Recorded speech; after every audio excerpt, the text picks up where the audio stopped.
Good evening, everyone, and welcome to another episode of the Sealess Villains Podcast, your cultivators of the comic culture. And I screwed up. I said podcast again. Sealess Villains Variety Show. I'm gonna get that down eventually. Before we start, please like, subscribe, hit that notification bell. That way you know when we're on. Please let all your friends know about the show so that we can get more viewers. I'm your host, AJ.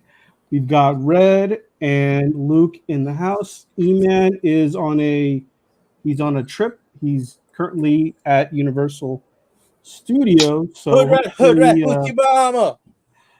hopefully E-Man will come on. What's up, Hood Rat? I saw the WonderCon post. I was gonna come out there on Sunday, but I got the stomach flu, so couldn't make it out there. Everybody's getting sick. Yeah. Yeah. Oh shit! My dog got sick on Wednesday morning. Fucking woke up to blood all over my floor. No. Oh shit. Yeah, and yeah, I thought someone had attacked my dog, and cleaned them up a bit. Found out a little dude was constipated and busted an O-ring. Oh. So, yeah, my poor little buddy, man. Oh. Did he have to get stitches? Nah, he's good. He's good. It's all interior, so I figured I'd just give him a little bit of stool softener just to soften the exit. You know what helps, Red, is pumpkin Yeah. puree. Yeah, that's what I got. That's what I got. So Did you take him to the door? It helps a lot. Did you take him to the vet? yeah, took him to the vet, make sure everything's copacetic, but definitely it's just he's just pooping up black blood now instead of fresh blood. Poor guy. Yeah. So everybody's getting sick, plus the dogs. I know. Oh man. Well, hopefully there's not a lot of suffering for your dog much longer. He's young and sprite, so he'll be fine. He's coming back around. Okay. So, all right. Yeah. So charge. Okay. You look like you're going to say something, and then did you lose your train of thought? Yeah. I was like, charge. Luke, man, how you doing? Ooh, well, we are sick too. My wife got sick really bad, and then I caught it. But I was only sick for like a day. We all took COVID tests. There's nothing there, but I feel like everyone's just getting like the normal sicknesses now. Yeah.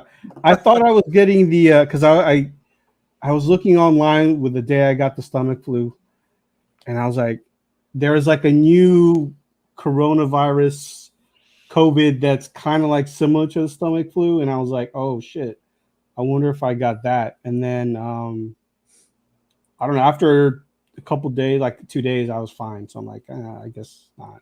I never even tested, but it's probably something I ate. It's also allergy season, so there's a lot of things going on. Yeah, it's all out there. It just sucks. Yeah. You guys got any plans for this weekend coming up? Let's see what's good. What's going on this weekend? Oh yeah, Easter's next weekend. Oh, there's no conventions up here. I think it's gonna be a chill weekend. I don't have any collection viewings lined up or anything like that, so it's just gonna be chill. I got a collection in. I have like 14 longs, and I think there might be like a dead mouse in one of the boxes. Yay!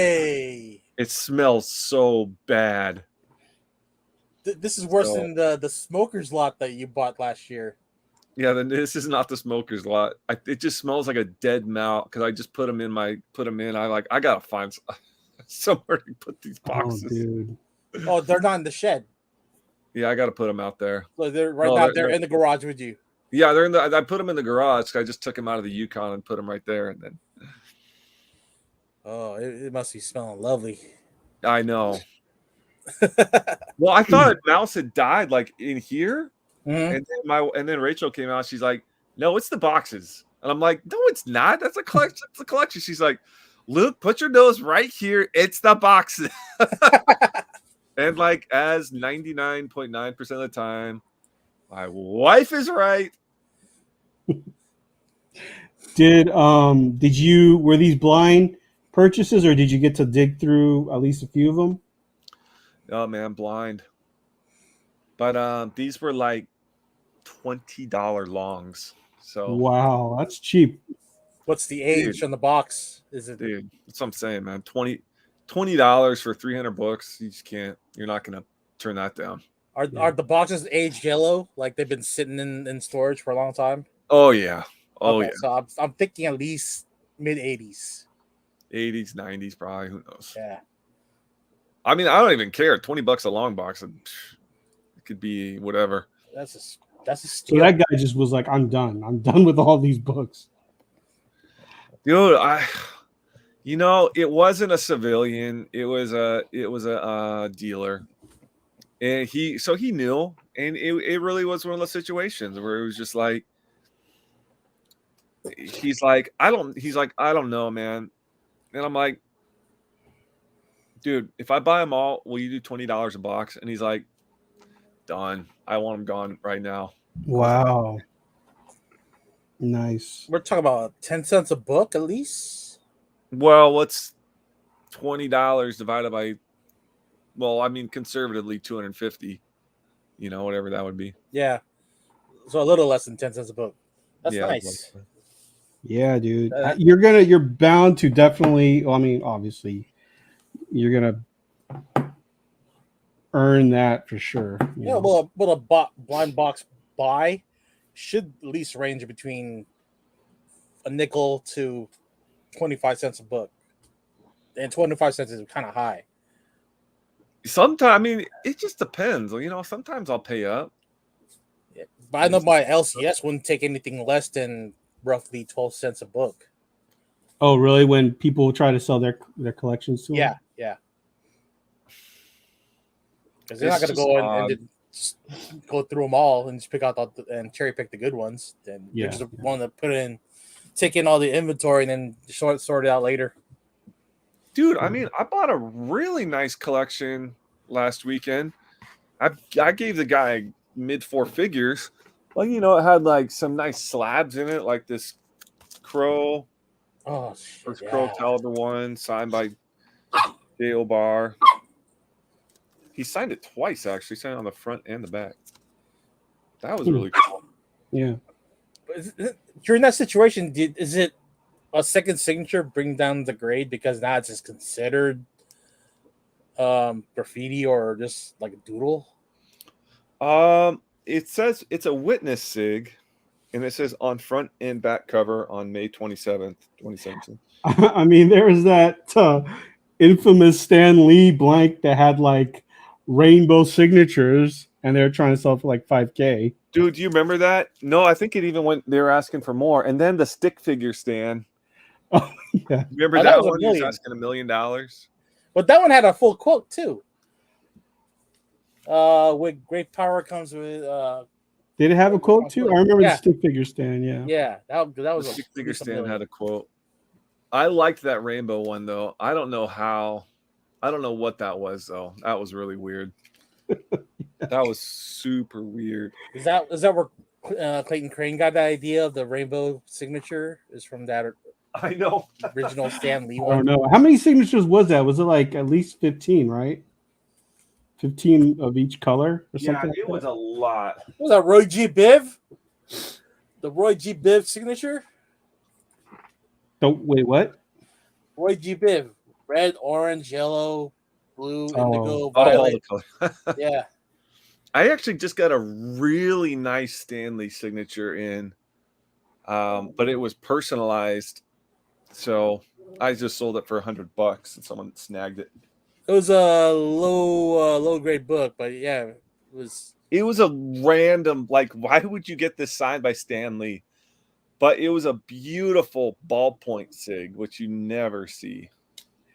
When I was I don't know when I told you guys that story about when I was a kid and I got some books signed by Stan. I had thought, and this is me as a kid thinking this is going to be worth a lot of money, but this is the spec in me when I was a kid. I was like, oh man, this Ravager 2099. I'm going to be one of the only people who gets it signed. So I have a Ravager 2099 signed by Stan Lee. I actually thought I was the only person who would ever get that signed. Eventually, I saw like at least one or two on eBay. I'm like, oh damn it, someone else got that signed. Wait, so, why was Ravager your spec? Because it just came out around that year, Okay. and I was like, oh, Stan Lee's just created this brand new character. It was the first character he had created for Marvel in quite some time. You know what's funny? There was a Ravager, the gold one in my local LCS. Signed by like- Stan? No, and they only Oh. had it for like $5, and they had it hidden purposefully in the longs. Uh-huh. And nobody bought it for like 3 years because nobody pulled it out. They just saw Ravager and put it back, and it was like it was like the joke of the comic shop. And finally someone snagged it for $5, but they said it was there for like 3 years for $5. I really thought I had something there with that Ravager #1. It looks like, oh wow, so there is one on eBay right now for $99. Yeah. Ravager 2099 signed by Stanley. Graded? Raw. Had to have been raw. Yeah, it's raw. He probably got it signed the same year that I got mine signed. Let me see. Where is it? I can't even see where it's signed by. What the heck? Did they?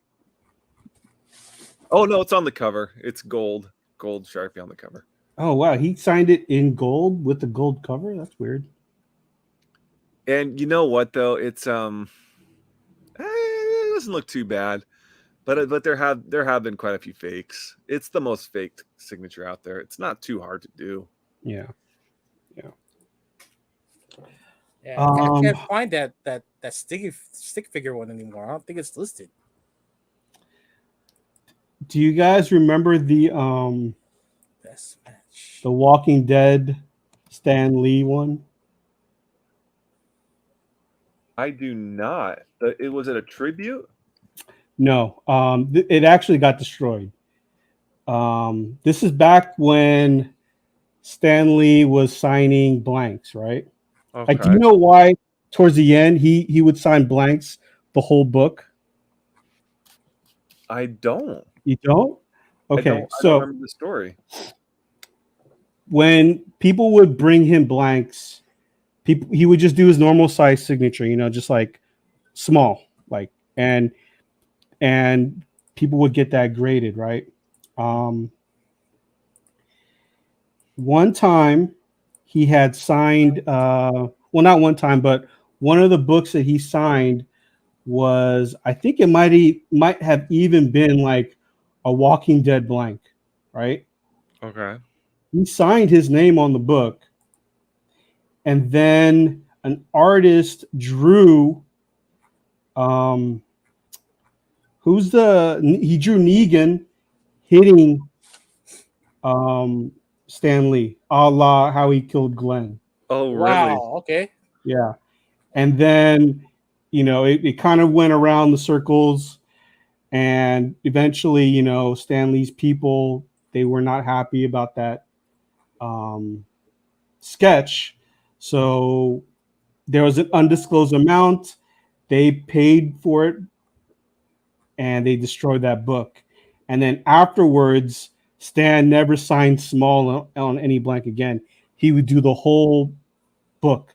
That way, nothing like that could ever happen again. Oh, I want to see one of those whole book ones. I've never seen that. I'm sure if you look online and you on eBay and look for like this one, he's got a whole quote on this one already. Yeah, that's why he's signing the whole blank. Yeah, but you have to pay extra for a quote. How much? Or you have to know someone within that is. Oh, here we go. Yeah, I see. There is one, AJ, and it is a massive sig. It's $7,000. Yeah. Hey guys, I'll be right back. Keep going. Go ahead. Okay. But yeah, I mean, I wonder if they even have that Stan Lee Negan. If it's already destroyed, then definitely you're not. The every record of it's probably gone as well. Just like that same cover that you had redone for Batgirl and Joker. Oh no, 'Cause you had, it's been found. I found it. oh, you found the real one? Yeah. I can't screen share. It doesn't allow me to. Did you log on? Yeah, because I tried to screen share before. It won't allow me to. Send it on the private chat. I'll open it up All right. because it should be able. Everybody should be able to screen share, Let me see if I can. unless you're not logged on correctly.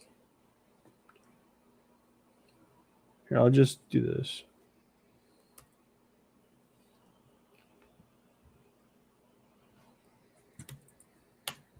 There, and then if you want to I got share it. I got it right here. Okay, and you said, oh, was it the one where? Ah, okay. Let me open this up. If I can get that. Not that one. Okay. All right. Screen share that one. Hold on, folks. we're trying to show you guys an infamous Stan Lee sketch. That one on the right. Okay. Stream. Okay. There we go. Yeah, it's that one. All right. Oops. I can get it resized. Okay, that'll work. That'll have to work. Okay.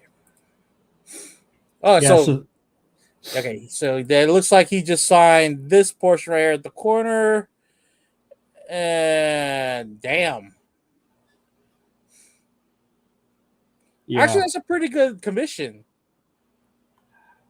Yeah, but I mean, I can kind of see how Stan Lee's camp was not pleased with that. That that cover. Yeah. But this is Kirkman's signature right here. Oh, it is. I mean, Charlie Adler. the guy probably got it signed, obviously, before the sketch, because all the sketches is done around the signatures. Huh. Okay, that's I had a plan for almost the same thing. Not like getting Stan Lee and knock with a bat, but at least have him sign it and then have somebody commission the draw around it. Because most of the time it's in reverse, where get a commission first, get it drawn, and then have Stan sign it. Yeah. But the access to him before his death was getting harder and harder and harder anyway. So definitely it would have been like, if I can get to Stan Lee, get him to sign this first, then everything else should just be able to flow after that. That was the hardest thing to get. Yeah. There's also I don't know if this one was true, but supposedly there's also a Carrie Fisher sketch that was destroyed some time ago. Like Carrie Fisher holding like a lightsaber, but it was a dildo instead. Oh, so people are getting real creative. I think they got that one. Carrie Fisher's team somehow were able to obtain that and destroy that one as well. Yeah. Well, it's art. Art's is subjective, right? It's supposed to make people talk about it, like, whether or not you agree with it or you see something beautiful in it. That's what it's supposed to do, is make conversation with the piece that you're looking at. Yeah, but I mean, I don't know what our artistic. I don't know how there was an artistic view to that. More so like a comedy type of thing. Oh shit! I could just draw up a piece of like a Hitler on with the fucking Mickey Mouse ears and say that's a piece of art. It's subjective. Like Yeah, I why is Hitler mean, wearing Mickey Mouse ears? Well, why? Because he's at Disneyland. What would Hitler be doing at Disneyland? He's having fun. okay, I guess. But yeah, either way, I heard that there was a Carrie Fisher sketch that was destroyed at some point. Well, Uh, if there's a collection of commissioned art that was destroyed because the subject of that piece of art was what's the word I'm looking for, offended by it, then yeah, there should be a list. Like, all right, then that way we can at least have a record of it, and then and not go back to that same kind of art style or effigy of that person. That way we could avoid it. yeah. Hey, Red, can you show Luke real quick? Oh shoot! Oh, Or wait it's a minute. actually in the private chat if you want to check it out. Let me pop it in there for you. Let me a minute here. And share this and go to share screen, and we're going to Chrome tab and share, and we're going to add the stream. Oh, damn. Yeah. So that is no longer in existence. It's been Supposedly. burned. Supposedly. I'm on the fence about it. Yeah. Yeah, I mean it's already been signed by Kirkman and Adler and Stanley. Yeah, I And don't think Stan would have signed it though. Yeah. He would not have signed it after the sketch, but yeah, obviously if it was just a blank, then he doesn't know what's going on, what's going to yeah, be placed yeah, on that. Then yeah, yeah. And that's why after that book, all his signatures on blanks are now pretty much the full page. ZYZ or ZYS. Okay, I'll have to look up that artist. Maybe he has pictures of it too. Before we move on to Moon Knight, I also told Red, I can't confirm this, but I had heard that Carrie Fisher's camp had destroyed a sketch also, one in which Princess Leia, instead of holding a lightsaber, it was like a bunch of dildos or something like that. Okay. That But I seems like can't. something Carrie Fisher would not have cared about, but maybe it was more like her agent or something. Yeah, yeah. She was a party girl. She did not care. Yeah, That's true. lightsaber That's dildo. true. I mean, they already did that for Zack and Mary make a porno. She was in that movie? She was not in that movie, but they had a Princess Leia holding a dildo lightsaber. Oh, gotcha. Yeah, All right. the Let's Princess get it. Leia her. Let's get into tonight's main topic, or first topic, I should say. Moon Knight episode 2. We got a little bit more information regarding the relationship between Khonshu, Mark Spector, and Stephen. What's his last name? Grant? Is that his last name? Stephen Grant. Stephen Grant, yeah. One question I wanted to ask you guys, because they never really make clear, is the actual physical person Stephen or is it Mark? Now Stephen's the actual person. Mark is just the vessel of Khonshu. It's Okay. explained during this episode. Let me ask you this then, because we know that Mark Spector, he died because he was pretty much a Tomb Raider, I guess. He was trying to. Yeah, made a deal with Khonshu in order to stay alive, and then became his vessel. So then he got married to whatever her name. What was her name? I forgot her name, but Mark Spector was married at some point. Okay, and then there's also Stephen Grant. So who came first is what I'm confused about. Was Mark Spector an individual, and then he was brought back to life, and then somehow he created this split personality, which is Stephen?